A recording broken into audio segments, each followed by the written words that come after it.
Life hits fast. Crisis doesn't wait. And too many families face hardship alone. But what if one community, one movement, could guide people from crisis to stability and finally home? The Come Together Compass was created for one reason. No one should face hardship alone. Families are overwhelmed. Nonprofits are stretched thin. Businesses want to help but don't know where to start. Resources exist, but they're scattered, confusing, and hard to access. The purpose of the Come Together Compass is simple: to guide people from crisis to stability by uniting the community around them. The compass removes confusion, connects families to real help, gives businesses a meaningful way to give back, and builds a culture where compassion is the norm. At the heart of the compass is a belief. When we work together, we guide people home. Home isn't just a place, it's safety, it's support. It's knowing someone cares enough to walk with you through the storm.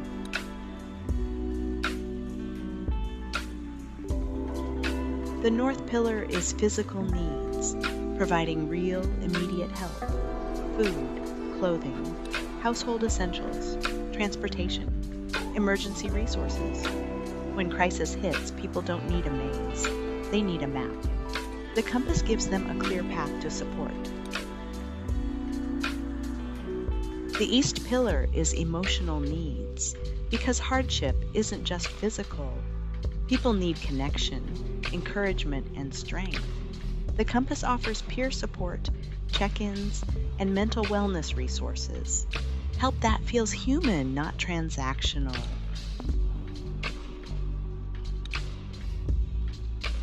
The South Pillar is community connection, building long-term stability. The compass links families to nonprofits, business partners, volunteers, and community events. This is how crisis becomes stability, and stability becomes empowerment.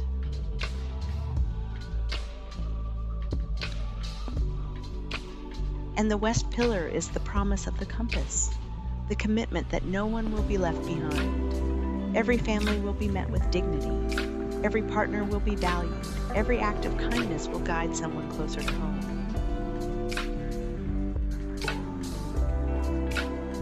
The compass serves families and individuals facing hardship, nonprofits who want to collaborate, businesses who want to give back, donors and volunteers who want to make a real impact.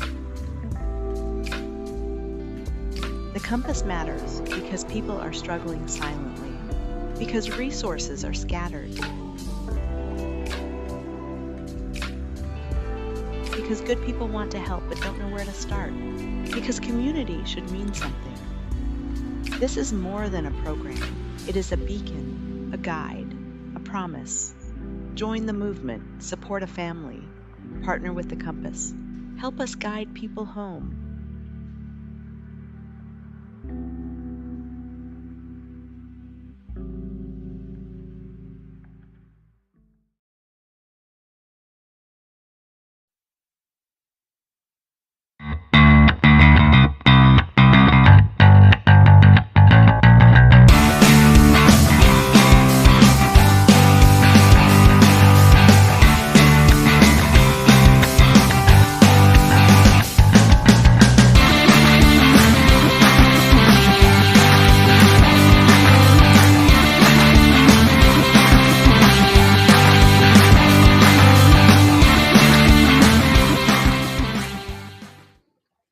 It's actually kind of funny about this, Joel. I got a new Bluetooth speaker because this computer of mine now, the speaker doesn't sound right. So I got this new Bluetooth speaker.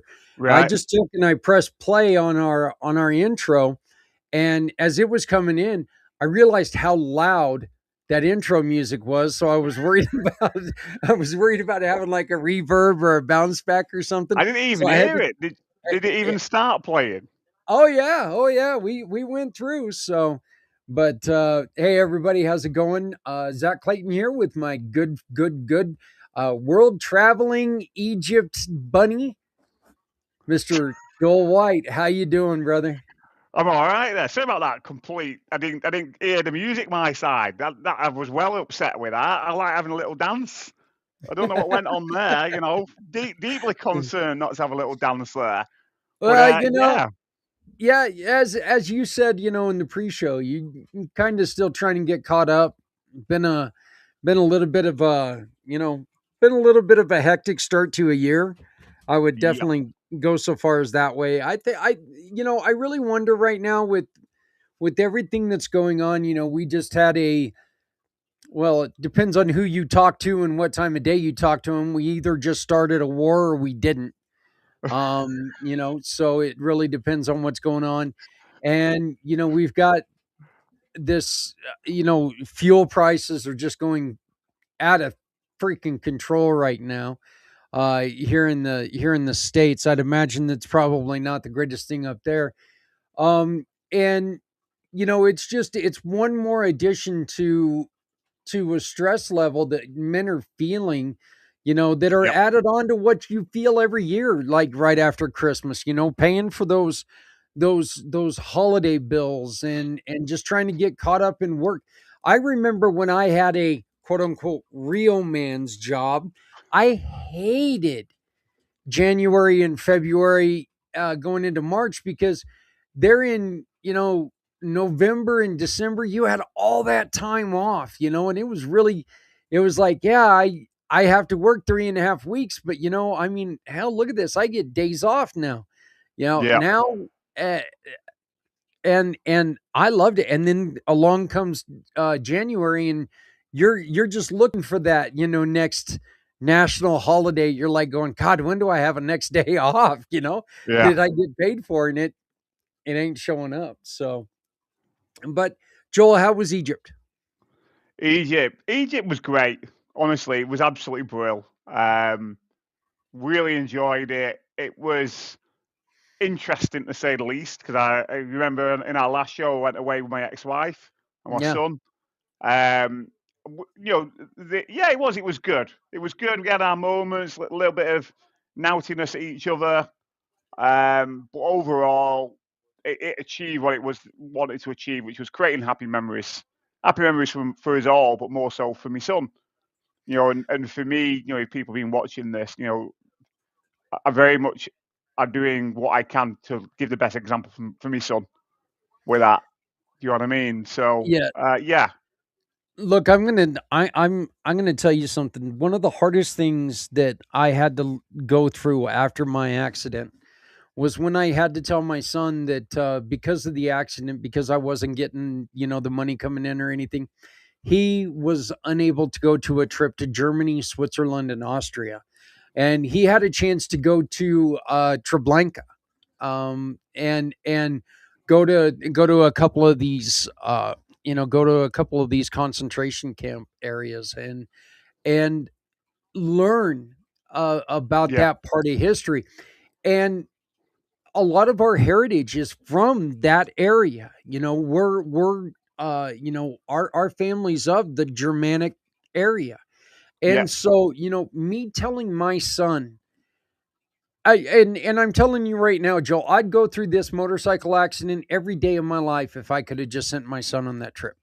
I would yeah. go through this accident every day of my life if I could have just sent him on that trip.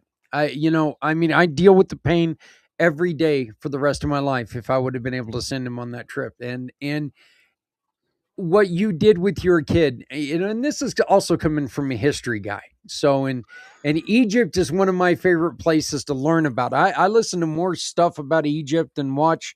I'm always watching the History Channel with all this Egyptian stuff and Rome and Greece and all these things. I think I spend more time in your neck of the woods just on TV than I do here in America. Um, but I mean, it's a place of marvels, and I would love to go there.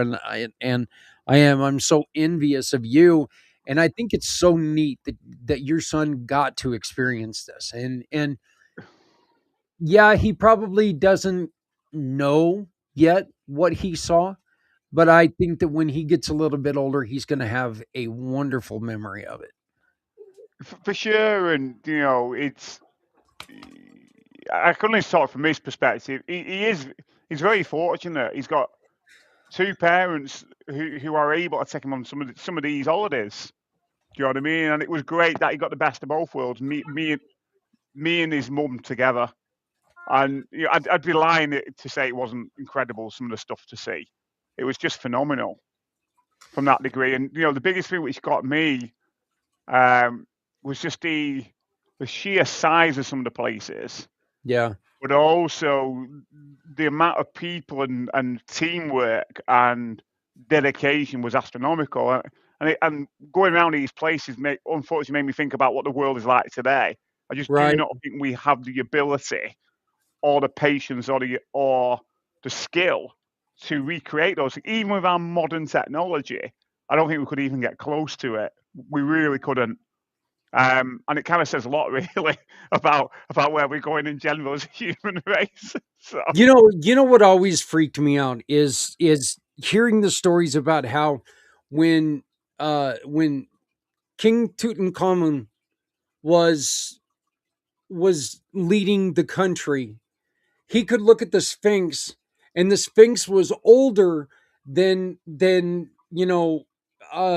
we are now from year zero. Okay, yes, the Sphinx was already ancient in the time of Tutankhamun and Cleopatra and all those. The Sphinx was already over 2,000 years old at the time, and we look yeah, at this as a country, and especially with us, we're a country that's we're celebrating our the big 250 coming up this year, and are we heading for failure already? That's kind of it's a staggering thought when we think about it. So you know you guys there in England had quite a great run as the as the world's power for quite a while. yeah, we didn't You do know, too well in managing that, and neither now. yeah, Well, anyway, well, it is an interesting time, and looking back at things. But again, it's important to. I think what I personally feel is I think we've lost sight of the importance of culture and heritage. We've lost sight of it, um, and I think that just and again along the way, and again this is my perspective. I'm taking ownership for this. I think the nature of man has struggled to adapt to the changes around it. And these are some of the things we're talking about in the pre-show, and we've talked about in other shows. Um, yeah, it's hard. It's hard. It really is, and hence, you know, based on some of the work that I do, I work with men who seem to have it together on the outside, but it's a different story on the inside. And what's quite fascinating, funny enough, it came today. I went on a visit to a men's peer support organisation. They're launching a new group. And what was really interesting was listening to the guy who runs the company about his ideas of things. And it was very much in parallel to what I say, that there's a lot of men out there who wear masks. A mask to be tough, to be hard, to say certain things, do certain things. On that mask is dad, husband, father, work person, biker guy, whatever it is. But very rarely does a man feel safe and have the ability to take it off to actually, be real. And I don't know what it's like in America, but generally, what I find in the UK is there ain't a lot of things out there just for men, where men can just come into a space, sit down, and be real and talk. And again, we talked about this last month, and we're still planning to do that, to do our online men's group, where it is going to be a space. And what was quite interesting, what he talked about is, why do the men's groups work? Why do people come to them? And what he went on to say, and again, I resonated with this, and other people do, that when men get together, even if they don't know them, there's almost like an automatic level of vulnerability and trust. And if you can build into a space, creating a safe space that has different meanings for different people.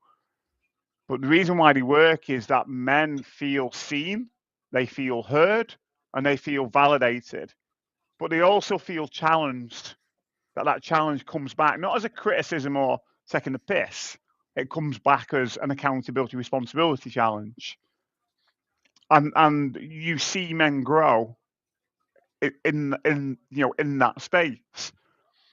And the other thing which is interesting to note on, which I think we've talked about before, that service is a bit weird over in the UK. And I'll come on to trying to explain that society has a weird way of looking at problems and crisis, and what they'll do over here. Say, for instance, an individual is struggling with alcohol, they will be recommended to go to a place which supports individuals reduce or come off alcohol. So I get that.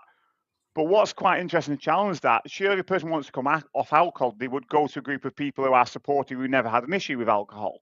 Does that make sense? And Yeah. what's interesting in the men's group was what the guy was saying is the worst thing you can do is say a men's group is for mental health, because a lot of men will disengage. What it actually is, it's about peer support. And within a men's group, what the best men's groups are is where you have say you've got 10 men, okay? So the best men's groups are the ones where in your 10 men, you've got 6 of them who are stable, who are doing well, who are progressing, okay?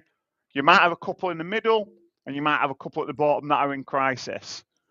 But what happens is if your top end is more well, then that's going to help the people at the bottom, people in crisis, move upwards.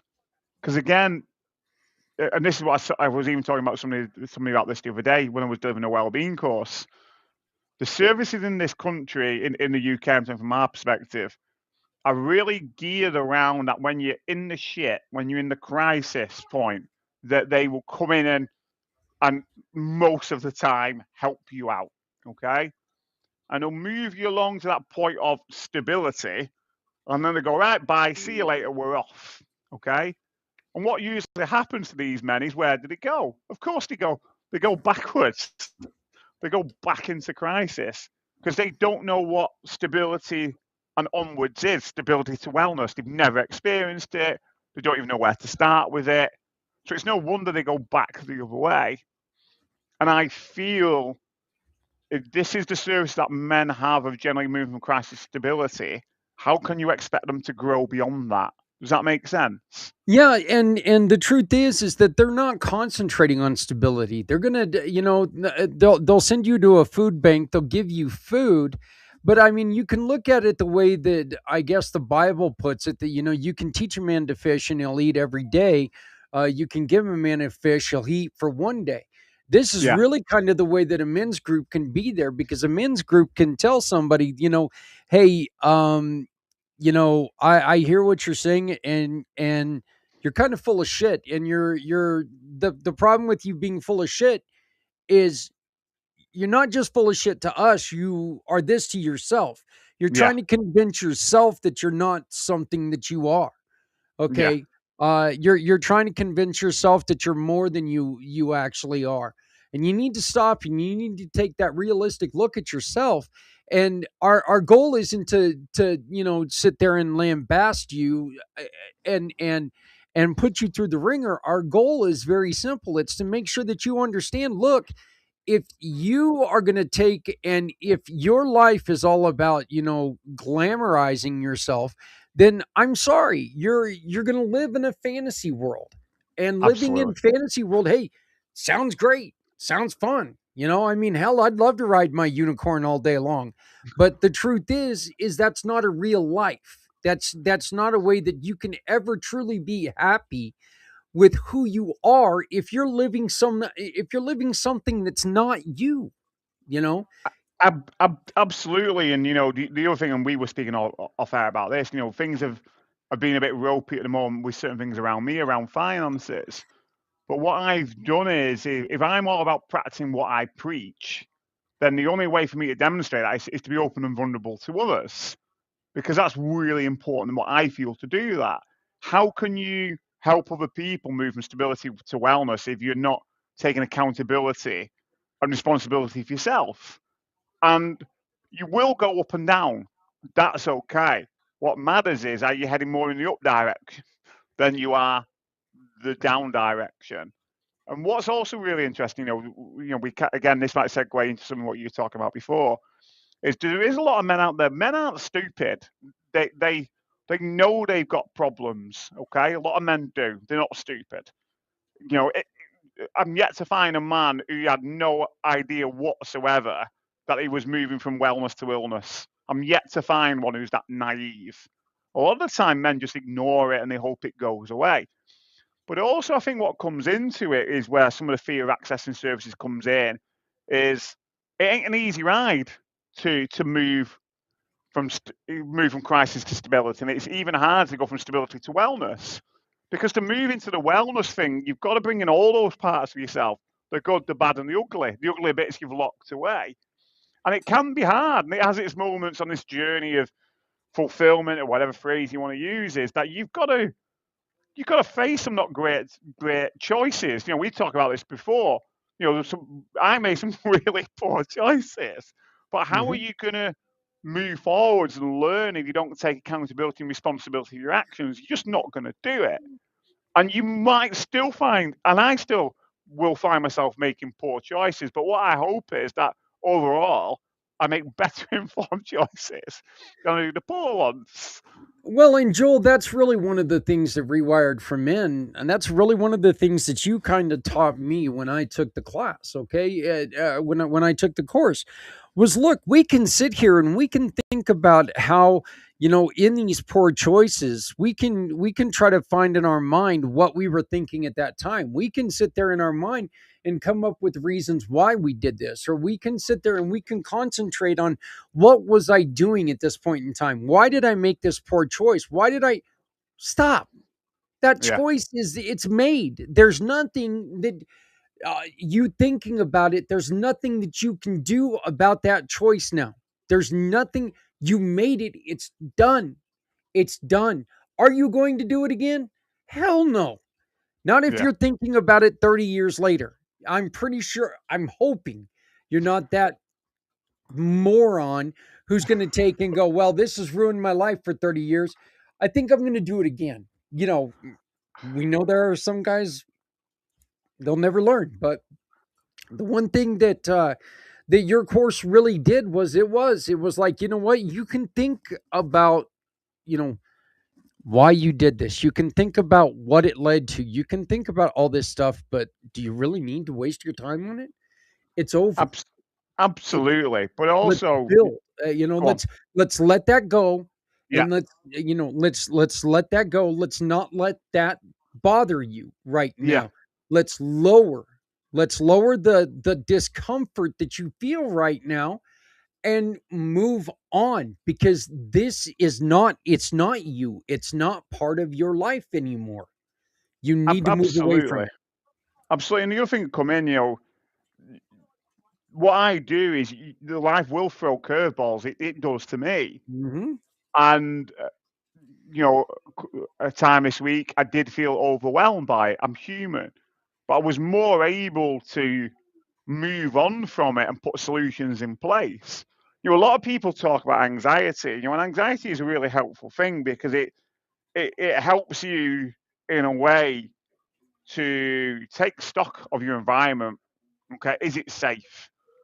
And the best way to deal with anxiety, although it can be difficult to do so, is make choices to move forwards. And what you will start to find is the anxiety will start to dissipate because you're saying to the brain that I can do this, I can move out of it. And again, it's a strange way of looking at it, but it's helpful in if you depend how you deal with anxiety to be able to move you to a better place, to move you to make better choices. That's the important thing. And I was saying before, I practice what I preach. The techniques that I went through with you and all the other men, I do myself on a regular basis. Life will throw curveballs. What matters is what do you do about it. That's the piece which matters. Yeah, and you know, we look, we do we need to understand that there's going to be things that are going to go wrong, and you have to be free of stuff that is no longer yours to take on for you to be able to take on these other things that come up. You know, you need to be able to look at what's here and let's deal with what's here, what's now. Because something that you did, some choice that you made 30 years ago, you know, it's no longer you. It's no longer what you are. I lost you. I'm listening to you. Go on. Oh, okay. But yeah, the truth is that you know you need to be aware and you need to be able to handle what's here and now Absolutely. because you don't want to have to live this in 30 years from now. So let's work on what's here and now. Let's let those other choices that you have made, let's let them go. Okay? Yeah. Learn, take stock in what you learned, but then you got to let it go. You can't carry it around and you cannot let it continue to ruin your damn life. Life's Absolutely. way too short to be concentrating on poor decisions. Absolutely. You know, and again, it's start somewhere. You know, start somewhere.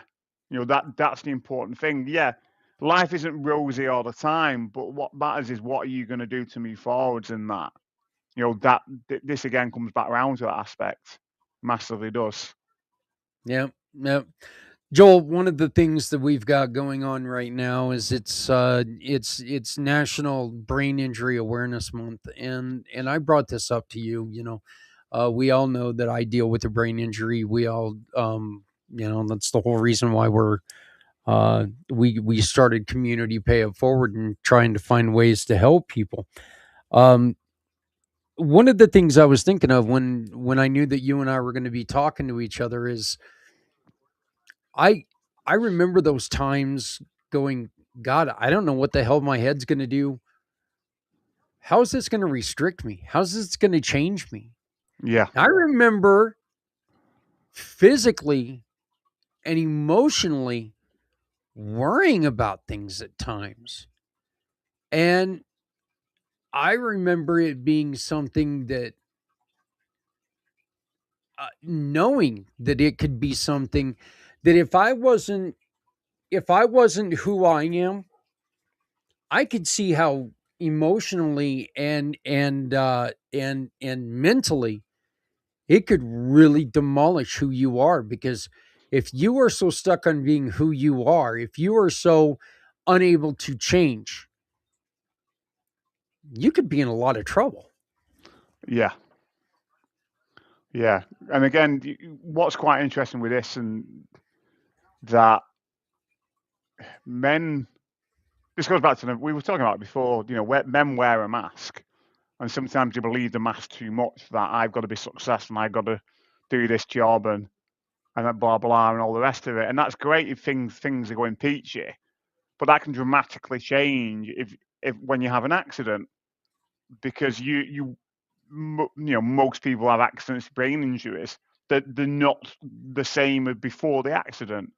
You know that's the reality of it, or a workplace injury, or whatever it might be, and it can be a massive struggle for men who have pretended so long to be whatever they associate the mask with.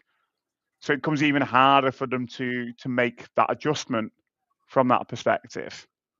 And like I said, you know, that all adds into the social conditioning that that we're part of. You know, the things we pick up from a young age. I've got to be a breadwinner. I've got to do this. I've got to do that, etc., etc. And and also what is really interesting, I guess, where the thought comes in, we we grieve that lost part. But the irony of it is, that was never us anyway. Does that make sense? Yeah. You know, that's the ironic aspect of it. we're grieving something that's created. Um, and that and again, what's quite interesting is that that goes along with that is the idea. Well, I'm now a failure because I'm not successful, and success equals A, B, and C, and that's not the case either. That's also social conditioning from that aspect. And you said something which is interesting. I can reflect to if I didn't go through if I didn't go through my mental health concern, would I have be doing the things that I'm doing now? More than likely, no, I wouldn't. I don't know what I would be doing, but I wouldn't be doing this. And when I look at where I am, yes, like I said to you before, finances could be a bit better at the moment. All this is, like you said, time of year, men don't invest, blah blah blah. Da, da, da. That will shift as we get into spring and the summer. It's just at this moment, it's a temporary state. But what matters is what do I do about it now, and how do I move through that? So, but in regards to putting that aside, I have to remember, which I do, that I already am successful. And my take on success is down into my value system. That why do I get out of bed each day? One of the reasons why I get out of bed each day is I want to make a difference to somebody Yep. or someone, whether that's a smile or a conversation or an opportunity to work together afterwards or whatever it is, And sometimes I've got to bring myself to that back to, what is my life plan? Why am I here? And for me, that is to leave the world in a better place than how I came into it. And I'm doing that through the work that I do with people, but predominantly with men. And at the back of what I do is I want to positively influence, inspire, and empower people to have better lives so they can help others. It ain't just a tagline. It is what I do.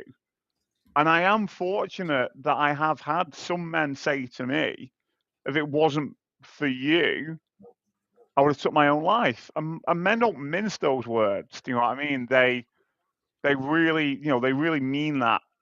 And so that only drives me on further.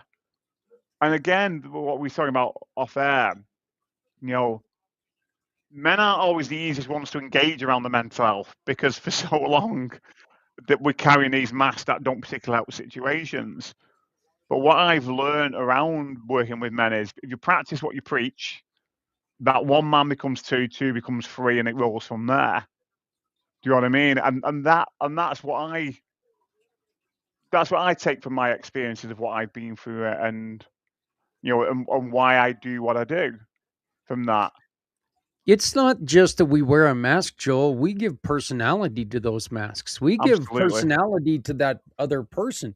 We not just create, that's exactly what we do is we create a character of this is the person I am right now. Okay. I don't, I'm in pain mentally, emotionally, I'm in pain right now. So I'm going to be Zach, the happy guy who's, Yeah. always laughing at everybody, talking about how, I'm a fat guy. Ha ha ha. Look at the fat guy eating chocolate chip cookies. We give a mask, we give a personality to those masks, and we give a life to those masks. And when we do that, we're lying to people, you know. Yeah. And now I just want to say something. When I'm joking about me being a fat guy, that's because I'm a fat guy and I enjoy joking about it. I eat a lot of chocolate chip cookies. You look at come in and watch one of my wife's shows. She goes through my desks and she finds all my candy, and it's astonishing. She actually finds candy I kind of forget I even have. So that sometimes is a little embarrassing. I'm like going, God, that's been in there for a while. Love But, it. we work so hard at times to build something that we're not just so we can get away from who we are. Yeah. And and if that's one, that's dangerous. And Yeah. two, that's you living someone else's life. And you Yeah, can't live someone else's life. You can only live your life. You're never going to be happy if you're trying to live for someone else. absolutely. Couldn't agree more. Couldn't agree more. And yeah, there was a quote somewhere. Again, I can't remember it all, but it went along the lines of it's the most difficult thing in the world to be is to be yourself, which is why so many people pretend to be somebody else from that degree. But obviously, as we know, pretending to be somebody else might be easier, but it's not a great outcome, is it? Yeah. Yeah. From that perspective, it really isn't. Uh, But at the end of the day, how else are you, how else are you gonna, from a male perspective, how do you expect men to move forwards if you're not willing to be vulnerable yourself? If you're not willing to try and take accountability and responsibility for your actions, it's just not going to happen. And we can see that in your wonderful country with the president. You know what I mean? Based on his behaviour, not taking accountability, responsibility for his actions, which is a real shame. Because if he did, or other so-called superstars, celebrities, footballers, they would have a more positive, influential impact on improving just men in general and children who become men. I'm not saying all pop stars footballers are horrible, but they could be so much more than just trying to sell merchandise. Do you know what I mean? Or YouTube followers or whatever it is. Yeah, Right. Yeah, and that's actually kind of where I wanted to go with this next is look, there's a lot of times that we sit there and you brought up the footballers there in the UK, but like we sit there and we look at some of these and especially like in the world of in which, I'm going to bring it up. It's the male soap opera. My son is one of them, but professional wrestlers, yeah, okay? You sit there and you hear people all the time talk about how, good God, they're still doing this. What are they in their 80s? And yeah, probably pretty damn close. But you know what? They have built this character for so long that they forget who they are because they've had to be someone else. That was their life for so long. Now they're afraid to revert and go back to who they really are, if they even know who the hell they really are. And that's the reason why a lot of these individuals get into so much trouble with substances, with abuse patterns, with all this other stuff because they don't know how to, they forgot who they were and now they've got to act out who they are. Okay? absolutely. And in which, yeah, that's part of their job. That's what they've done, that's what they've chosen to do. But when you're in character for that long, you lose a little bit of yourself. And that's where it gets scary. You've got to learn to leave, you can't live as someone else. Absolutely. But I think what's important to go with that is that generally that describes exactly what men are like, going back to the mass and what we're talking about. They've obviously, when the wrestlers, they're in the spotlight all the time, then they're conditioned to be a certain way. So it's no wonder they lose sight of themselves. But most men over time, if they're not mind, if they're not careful, they go the same. They go the same way as well. It just takes them a little bit longer to arrive at that same destination if they're not careful from that degree. So again, it's quite fascinating to um, to see that. Yeah. Um, Back to what we were talking about is that, this is something that you you have an injury, you have something in your life, and you start thinking about how instantly your thoughts are going to be how things are going to change. And that's nature. That's nature. That's the way that things go. But the truth is that, you know what, you're and there's nothing I'm going to say that's going to be able to change it. I'll just tell you right now, you're going to think that way. But what you really need to do is you really need to come at it and go, okay, What do I have to change within myself to continue to do this? Because you know what? You can continue to do anything and everything that you want to do, that you truly want to do. Look, you don't have, I mean, broken bones, broken bones, broken heads, broken whatever. You know what? If you are strong enough, if you are dedicated enough, you quite simply can continue to do this. You just got to learn what your capabilities are now. Yeah. Okay? And that's where this, relearning something sucks sometimes because you've perfected the way of doing it. And so having to go back and relearn something at times it sucks. And it may not be exactly what you want it to be at first. But that's the reason why you got to keep working on this, and you got to make sure that you can turn it to what you want it to be. Absolutely. And what's quite interesting, I was speaking to my son earlier before about the stuff, and I remember, I'm not making any excuses. I didn't really know what it was like to be a dad. I don't think many people do. And my dad, he had stuff going on, but he wasn't really there. So there was a lot of poor choices being made in the early years with my son, without going too much into it. But it was reaching that, but then it was starting to reflect upon it, going, now how am I going to change? Well, the only way I'm going to change this is to be real and ask for help and read books and speak to some government agencies that we have where you to support children and blah blah blah. And I'm glad I did that because I've learned a lot. And one of the things which stuck with me was a particular book that's called "There's No Such Thing as Naughty." That kids aren't naughty. It's more about the relationship building and how you explain things to them to understand and you what you demonstrate through your behavior, what you demonstrate through your choices, whether we like it or not. Kids, and that's what I talk about in the As Rewired for Men. That 5, 7 years old, they observe a lot, they learn a lot, and they learn more through your behavior and actions than actually what you actually say. And that's where it happens. But that obviously does continue after that. But that main period is 5, 7 years old.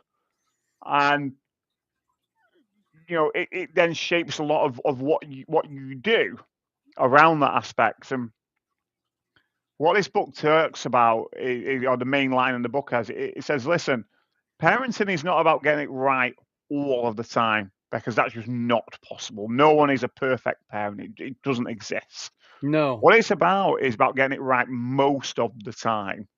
That's what's important. And what I've learned to do is that if I make a poor choice, my son, or I shout at him or whatever, that I actually have that I now have the ability to reflect, going, sure, that was not a good thing to do. Go and explain it to your son. So I will sit him down and go, this is what led up to this. This is what Daddy did. Daddy shouldn't have reacted that way, and I'm sorry. And this is what I'm going to do differently. This is what I've learned from this. What have you learned from it? Right, let's move forwards. And that is definitely a better way of dealing with situation, becoming a better dad, becoming a better father, and hopefully that will then help him to grow into a better son, and then into a better father when he's older, if he chooses to have kids, obviously, in that aspect. You know, Joel, I used to always think that I always hoped that my kids were going to use me as an example of what not to do. And the truth is that what I did is I taught my kids it's okay to do the things that I was doing. Because dad didn't go out and get arrested. Dad didn't go and do any of this other stuff, Dad, dad stayed still a good person. Dad was still, well, hell, dad didn't have any, ramifications for what he did. So it's okay to go out and, drink a whole shitload of stuff. And, I can do that too. It's fine. Look, nothing happened to my dad. He turned out great. No, no. There for a long time, there was a lot of stuff there going, "Oh, man, I wish you wouldn't have done that." I mean, that just led to problems. Once again, that's one of the things that your class, your program really got out of me is that, I did. There were times that I was thinking about, God, I cannot believe that I stayed in a relationship for over 20 years, just and I was able to do that because I stayed drunk most of the time, quite Yeah, honestly. And that bothered me. That bothered me for a long time. But you and I talked about it and we worked that out. And that's not one of the things I think about anymore. yeah, I don't. And I'm able to actually talk. I'm able to actually have serious conversations with my sons now about that too. yeah. To where, look, I mean, just because I did it doesn't make it right, No, just and these are some of the things that happen from that. And I mean, you need to be aware, but don't ever sit there and think that you can teach your kids by being a dumbass. I mean, that's a terrible thing to do, because what you're teaching them is, hey, he got away with that. I mean, hey, he held on to that firecracker as it popped, so can I. Oh, where's my fingers? I mean, it. Uh, we've really got to take and there's a lot of things that now that I see through sober eyes and and older eyes. I do look at a lot of the stuff that I did when I was younger, and I am so proud of my kids because they did. They did learn certain things. They do struggle with a lot of the things though that that was me. I see myself in them going yeah, through these things and using like alcohol as a buffer, or using it as a calming tool. And I've talked to them about it, and I've said, look, I'm never going to tell you not to do or not to drink, but just be careful. The way that you're going is dangerous, okay? Because this is absolutely. what happened to me, and I don't want you to go through that hole. I don't want you to think that you can base a life off how drunk you can be. And you really got to be careful. You really got to be careful. And if we have people stop thinking that, well, my kids are going to learn lessons from my stupidity, we're going to be better. I hear you. So, well, Joel, I appreciate it, my brother. I can tell that you're tired. I can tell that you got a lot of stuff going on. We Yeah, are I got my going to little man. be, yeah, yeah. You get there with your kid. Next month we're really going to ramp up our program. The men's network. We're really going to start building that up. We would love for you to come and join us now. Reach out to me. Reach out to Joel. You got all of his information right here on the bottom of the screen. You can get a hold of Joel by scanning that QR code there in the bottom of your screen. That is his family page. It takes you to communitypayitforward.us. It gives you a way to reach out to him. You can talk to him and say, hey, you know what? I'd like to try this. It's going to be $20 a month. And look, it's a chance for you to come in and talk to other men. Okay. We're Absolutely. not here. Joel, you said it best. We're not looking to be here to help you and your mental health. We're here to be a sounding board. We're here as a group of men that just need to talk every once in a while. I mean, just talk, just, be real Absolutely. and be real and be found. Couldn't So, agree more. but do you have anything else that you want to share with anybody? No, like always, check out my website, www.rewildmen.com. On that website, there's a free gift to download. It'll give you more insight into some of the things, I talk about, the unconscious beliefs, how that impacts on men, usually in 3 areas of life, which are money, work, and relationships. And just some handy ways of how to start tackling some of them more than anything else. Just just to be a better person. in regards to the things we talk about. So yeah, Yeah. there we are. And look, I'm just going to tell you right now, okay, exactly what we've been talking about a little bit for today. I took the Rewired from Men program. Okay. And if you ever sit there in your day-to-day life and all of a sudden you have that memory that pops up in your head and you were like going, why did I do that? What the hell was I thinking? What is going on? Why did I do that? You know what you're doing? You're wasting your time. Yeah, You're wasting your time and you're putting energy where it could be better spent. Take this course. Get with Joel because he helps you to figure out how to not worry about that and put that absolutely. where it needs to be. He helps you live your life again because you're not living your life in that moment. You're living your past.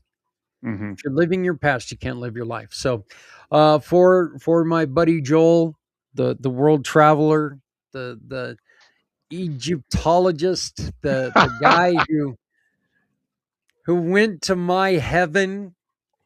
My name is Zak Clayton. You've been watching the Rewired from Men monthly show. We're going to be back here next month. And again, we've got a couple programs that are going to be coming up. One is this men's group. If you want to reach out to us, please do. Yep, But until then, we will be back next month with another show.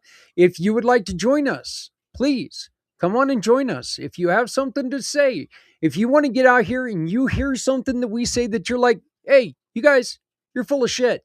Come on, join us. We'll tell you when we're going to record. You can come on, you can give your opinion.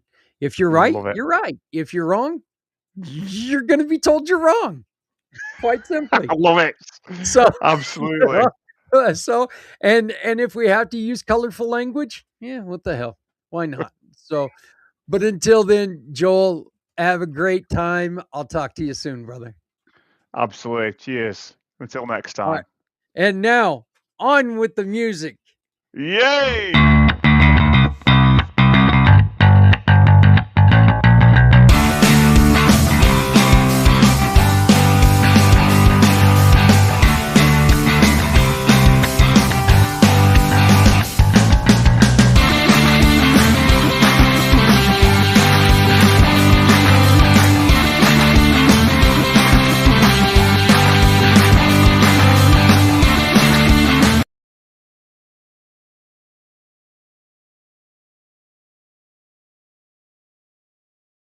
In a world full of questions, sometimes the answers find you. This Lens Day, the veil lifts. Step into the circle, ask your question, receive your message. We will be live with Lynn, giving free tarot readings. Real insight, one magical hour.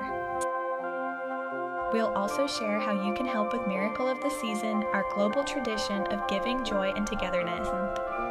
So please join us every third Wednesday at our new time, 8 p.m. Eastern Standard Time for Lens Day. Today, I want to shine a light on an organization doing truly beautiful work, Dignify Dementia. Their mission is simple, powerful, and deeply needed. They help families navigate the challenges of dementia with dignity, compassion, and real-world support.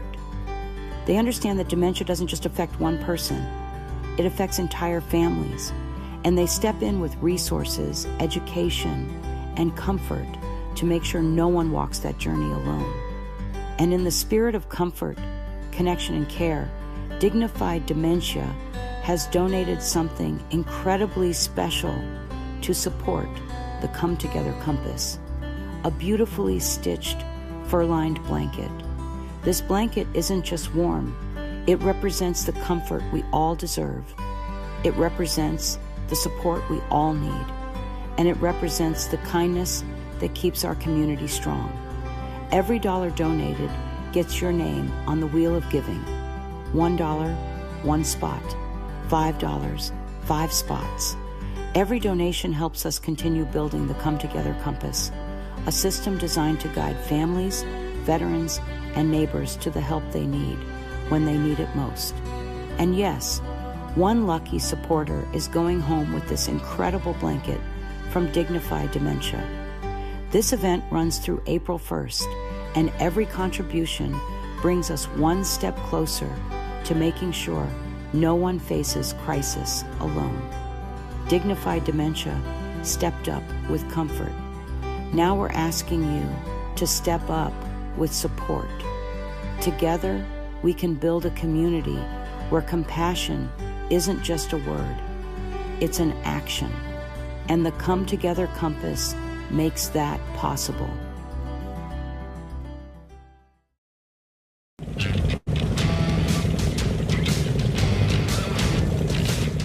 I grew up riding just about everything that you could possibly ride. Started when I was a kid in snowmobiles, and then ATV type things, and then a moped. My dad had a moped, and that was the first thing. And then after that, it was different motorcycles, including Honda Shadow. But then my friend died in September 11th, 1991, and he died not far from where I grew up. And that was the end of riding for me. But I still understand and love the community that motorcycle riding is a part of. And I think what's great about the motorcycle riding community is that it's really diverse. And it can be a brotherhood and a sisterhood that really we don't have in our society anymore. I've been practicing motorcycle law for 20 years now. And this last year or so, it just became more and more obvious that motorcycle riders were being discriminated against and being found at fault for accidents that were not their fault. It really came home to me this past winter when I'm sitting having breakfast with one of my sons, and I got a call from a dad who was at a funeral home setting arrangements for his son who had been killed in a motorcycle accident. And it was clearly not his son's fault, but the police had found otherwise. And that's when it became obvious that it was time to start Rider Justice, the advocacy arm of my firm, so that we could really try to help and make a difference in the community. Well, what Rider Justice does is a number of things.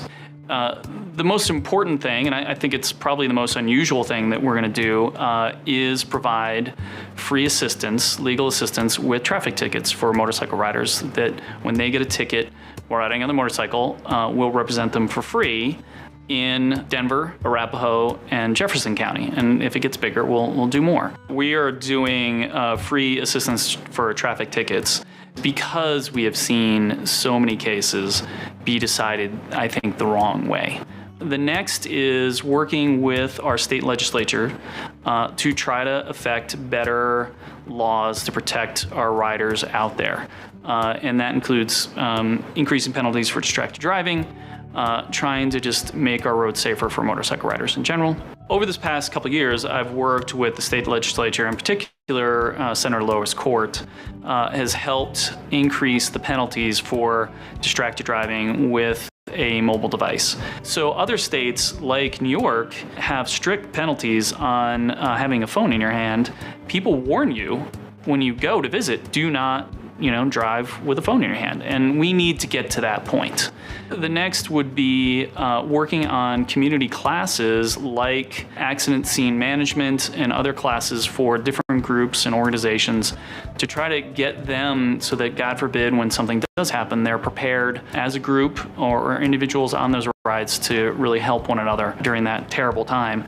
And so we did this great class this past winter, where it was a 2-day class essentially, and everybody got essentially certified in basic roadside first aid, control the scene, keep it safe, how to move somebody who's been injured, and it was really awesome. I loved it, and I want to make sure we provide more of those continuing throughout the year, over the years, so we can reach as many people as possible. The next would be something we're doing more, just helping with the community rides, more fun, get people together. It really is probably one of the strongest communities in Colorado, and they just love to get together and do things, and we want to help keep that going. The work that I've already been doing for years, decades in the motorcycle community, helping with nonprofits like Biker Down or Randy Run or the Clayton Foundation, and working with other groups like Abate and other groups around the state to really try to help grow their missions. One of the things we're going to do with Rider Justice as well is give free insurance reviews for people. And what we're trying to accomplish with that is to make sure that every rider out there understands that they have to take care of themselves.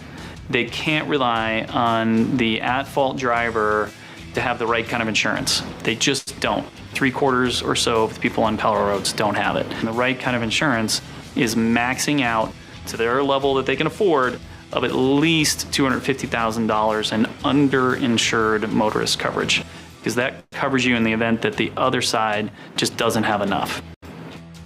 The main reason I started Rider Justice is to be the advocacy arm of the O'Sullivan Law Firm. I am sickened by law firms or different organizations that say they're there to help, but all they really care about is just trying to get a case.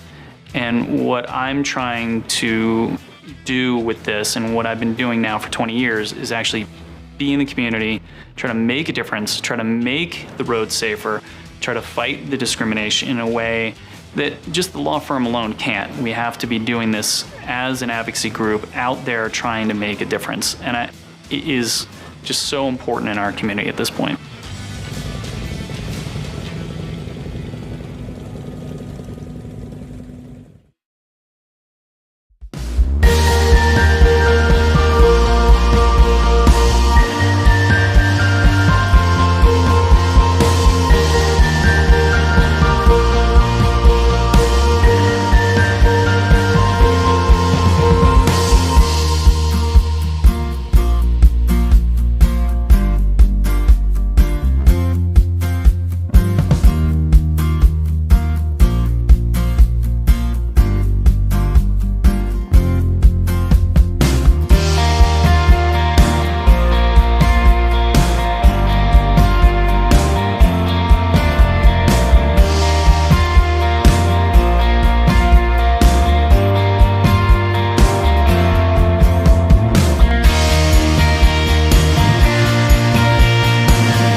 Hello world, my name is Z, or you can call me Mr. Z. I am a web developer, and I am also a consultant at Z World Webs. My one goal is to develop custom websites that are specifically catered to your organization's needs. I completely understand that building a website is an exhilarating, exciting, and significant step in connecting with your audience. Your organization has Z potential to make a meaningful impact, whether it's supporting animal rights, advocating for equality, combating human trafficking, or honoring the brave individuals who have served our country. Your mission is too important to be held back by the challenges a website can present. And I am here to ensure that your website works for you, not against you.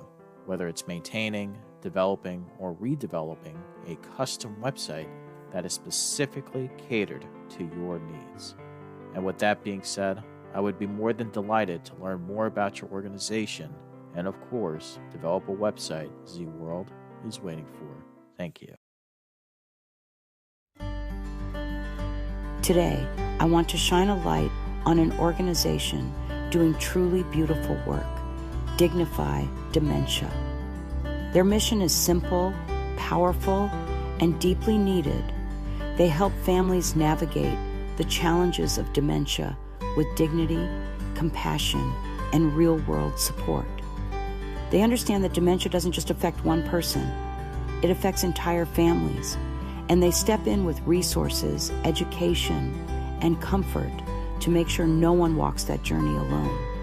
And in the spirit of comfort, connection, and care, Dignified Dementia has donated something incredibly special to support the Come Together Compass, a beautifully stitched, fur-lined blanket.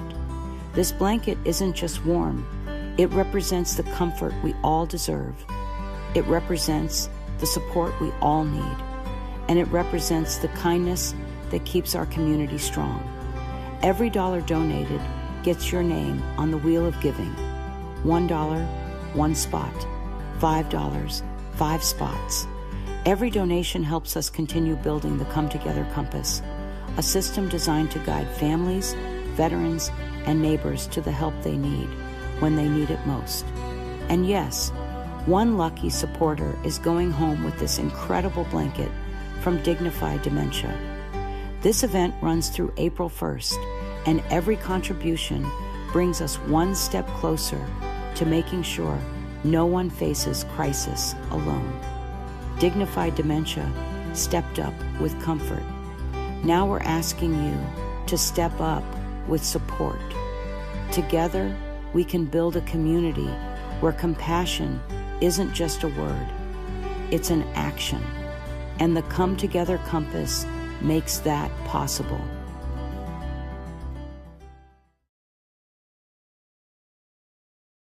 In a world full of questions, sometimes the answers find you. This Wednesday, the veil lifts. Step into the circle, ask your question, receive your message. We will be live with Lynn, giving free tarot readings. Real insight, one magical hour.